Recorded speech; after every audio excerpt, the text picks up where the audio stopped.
الحاجتين دول لو ما اتعلمتهمش صدقني انت مش هتلاقي شغل. اول حاجه وهي التسويق. التسويق مش من العلوم اللي لازم تشتغل بيها قد ما انت لازم تتعلمها لنفسك انت، لان انت باختصار بتعامل نفسك بعد ما تخرج من سوق العمل على انك منتج.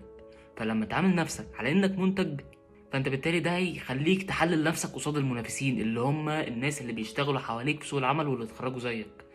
وان انت ازاي الاتش ار اللي هو بيدفع فيك فلوس عشان انت منتج، ازاي تبيع له الفكره لان هو ده العميل بتاعك، ازاي تعمل له انباوند ماركتنج، تفهم التارجت اودينس اللي هو في الحاله دي الاتش ار بتاعك عايز ايه، هتوصل له ازاي، ايه الشانلز هتمشي فيها.